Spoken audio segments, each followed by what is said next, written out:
2 Samuel chapter 1. After the death of Saul, when David was returned from the slaughter of the Amalekites, and had been 2 days in Ziklag, behold, a man came the third day out of the host from Saul, with his clothes rent and earth upon his head. And when he came to David, he fell to the earth and did obeisance. Then David said unto him, When comest thou? And he said unto him, Out of the host of Israel I am escaped. And David said unto him, What is done? I pray thee, tell me. Then he said, That the people is fled from the battle, and many of the people are overthrown and dead, and also Saul and Jonathan his son are dead. And David said unto the young man that told it him, How knowest thou that Saul and Jonathan his son is dead? And the young man that told him answered, As I came to Mount Gilboa, behold, Saul leaned upon his spear, and lo, the chariots and horsemen followed hard after him. And when he looked back, he saw me, and called me, and I answered, Here I am. And he said unto me, Who art thou? And I answered him, I am an Amalekite. Then said he unto me, I pray thee, come upon me and slay me, for anguish is come upon me, because my life is yet whole in me.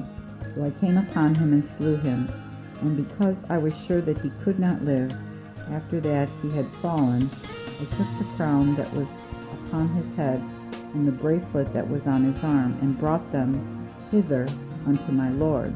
Then David took hold of his clothes, and rent them, and likewise all the men that were with him. And they mourned and wept and fasted until even, for Saul and for Jonathan his son, and for the people of the Lord, and for the house of Israel, because they were slain with the sword. Afterward David said unto the young man that told it him, Whence art thou? And he answered, I am the son of a stranger, an Amalekite. And David said unto him, How was it that thou were not afraid to put forth thine hand to destroy the anointed of the Lord? Then David called one of his young men, and said, Go near and fall upon him. And he smote him that he died.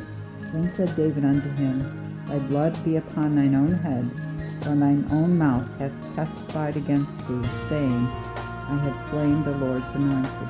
Then David mourned with this lamentation over Saul and over Jonathan his son.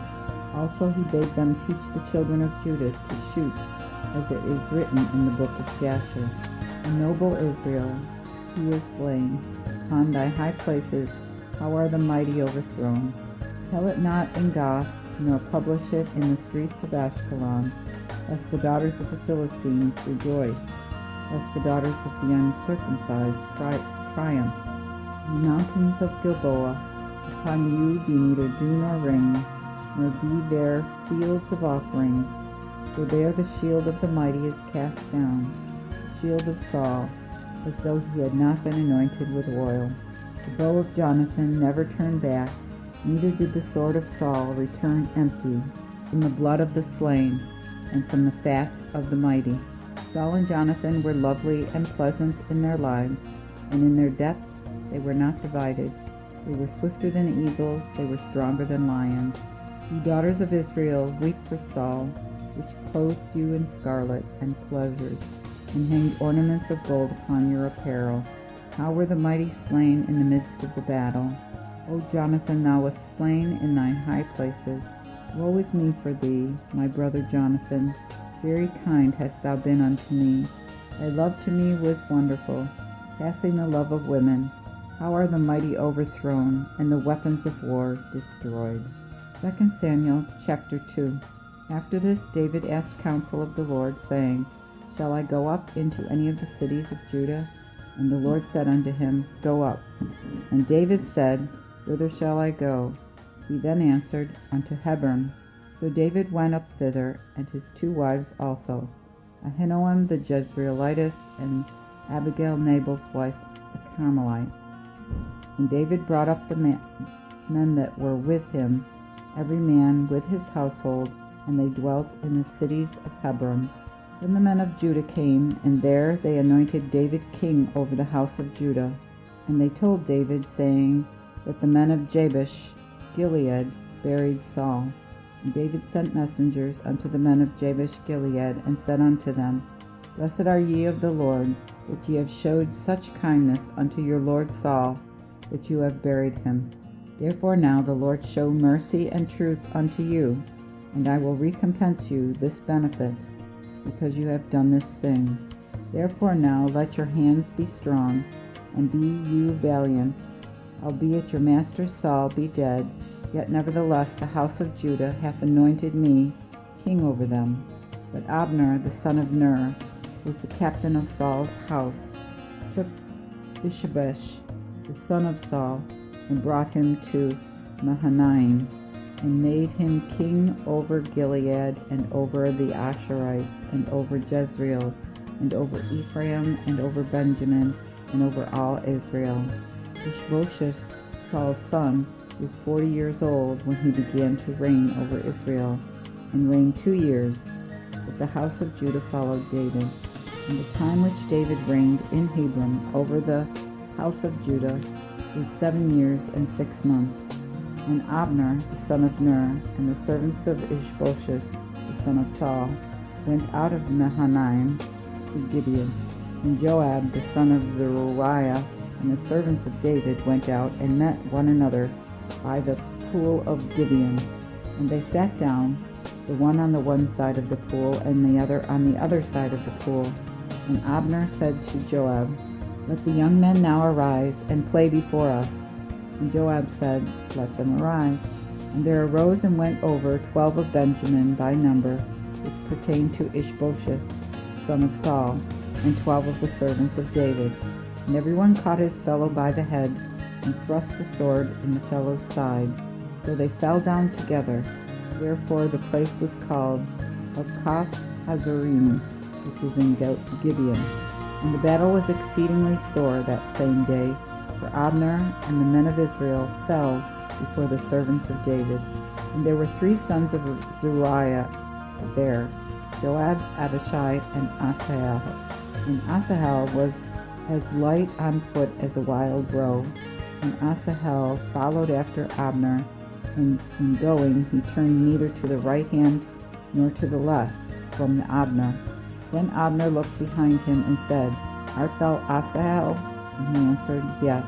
Then Abner said, Turn thee either to the right hand or to the left, and take one of the young men, and take thee his weapon. And Asahel would not depart from him. And Abner said to Asahel, Depart from me, wherefore should I smite thee to the ground? How then should I be able to hold up my face to Joab thy brother? And when he would not depart, Abner with the hinder end of the spear smote him under the 5th rib, that the spear came out behind him, and he fell down there and died in his place. And as many as came to the place where Asahel fell down and died stood still. Joab also and Abishai pursued after Abner. And the sun went down, and when they were come to the hill Ammah, that lieth before Giah by the way of the wilderness of Gibeon, and the children of Benjamin gathered themselves together after Abner, and were on a heap, and stood on top of a hill. Then Abner called to Joab, and said, Shall the sword devour forever? Knowest thou not that it will be in bitterness in the latter end? How long then shall it be, or thou bid the people return from following their brethren? And Joab said, As God liveth, if thou hadst not spoken, surely even in the morning the people had departed every one back from his brother. So Joab blew a trumpet, and all the people stood still, and pursued after Israel no more, neither fought they any more. And Abner and his men walked all that night through the plain, and went over the Jordan, passed through all Bithron, till they came to Mahanaim. Joab also returned back from Abner, and when he had gathered all the people together, there lacked of David's servants 19 men, and Asahel. But the servants of David had smitten of Benjamin and of Abner's men, so that 360 men died. And they took up Asahel, and buried him in the sepulchre of his father, which was in Bethlehem. And Joab and his men went all night, and when they came to Hebron, the day arose. 2 Samuel chapter 3. There was then long war between the house of Saul and the house of David. But David waxed stronger, and the house of Saul waxed weaker. And unto David were children born in Hebron, and his eldest son was Amnon of Ahinoam the Jezreelitess, and his second was Jehoahaz of Abigail, the wife of Nabal the Carmelite, and the third Absalom, the son of Maacah, the daughter of Talmai, the king of Geshur, and the fourth Adonijah, the son of Haggith, and the fifth Shephatiah, the son of Abital, and the sixth Ephraim by Eglah, David's wife. These were born to David in Hebron. Now while there was war between the house of Saul and the house of David, Abner made all his power for the house of Saul. And Saul had a concubine named Rizpah, the daughter of Aiah. And Ishbosheth said to Abner, Wherefore hast thou gone in to my father's concubine?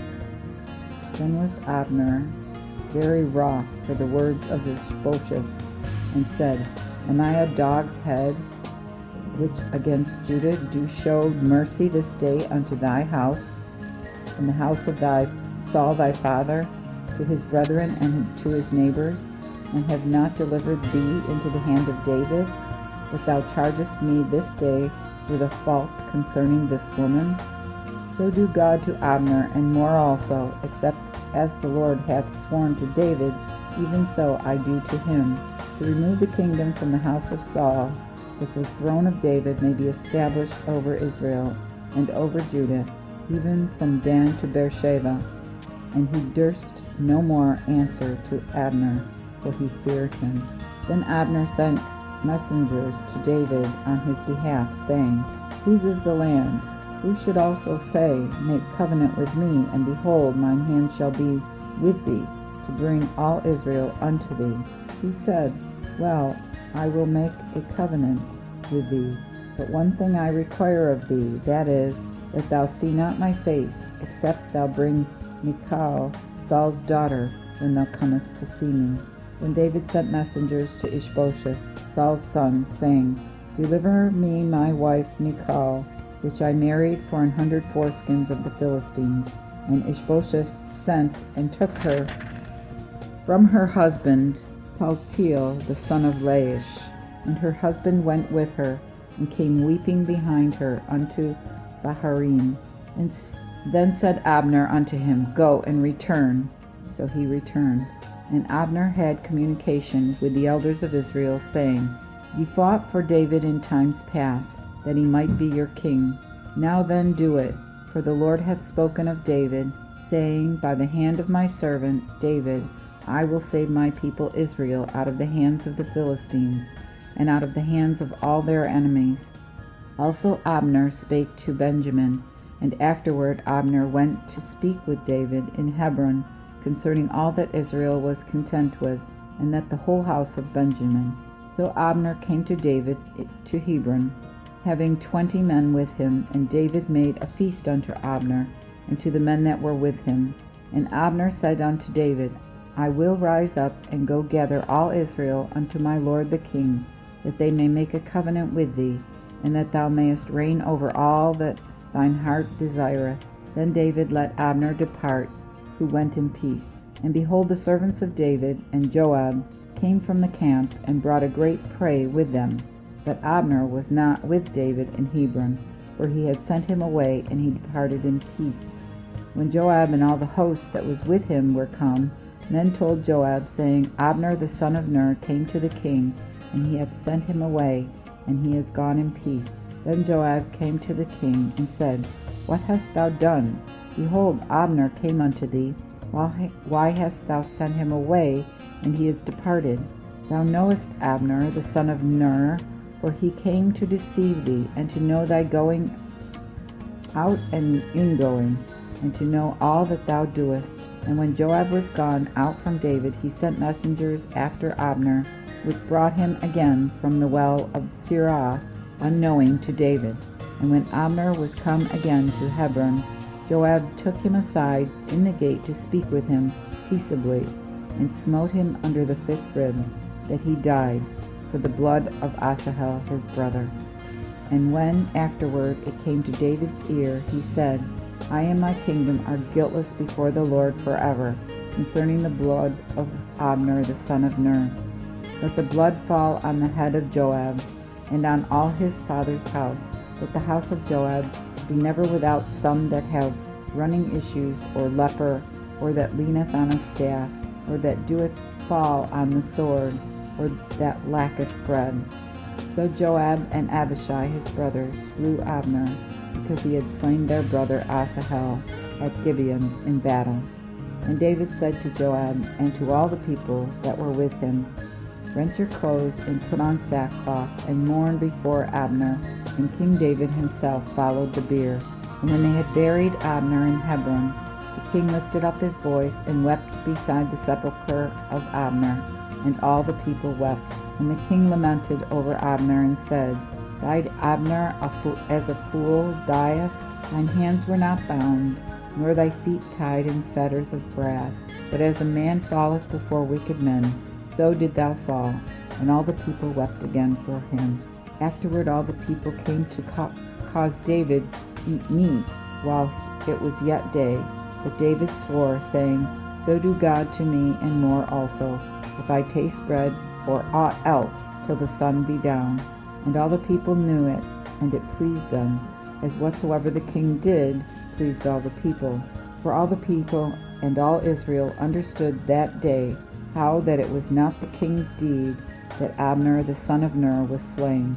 And the king said unto his servants, Know ye not that there is a prince and a great man fallen this day in Israel? And I am this day weak and newly anointed king, and these men, the sons of Zeruiah, be too hard for me. The Lord reward the doer of evil according to his wickedness.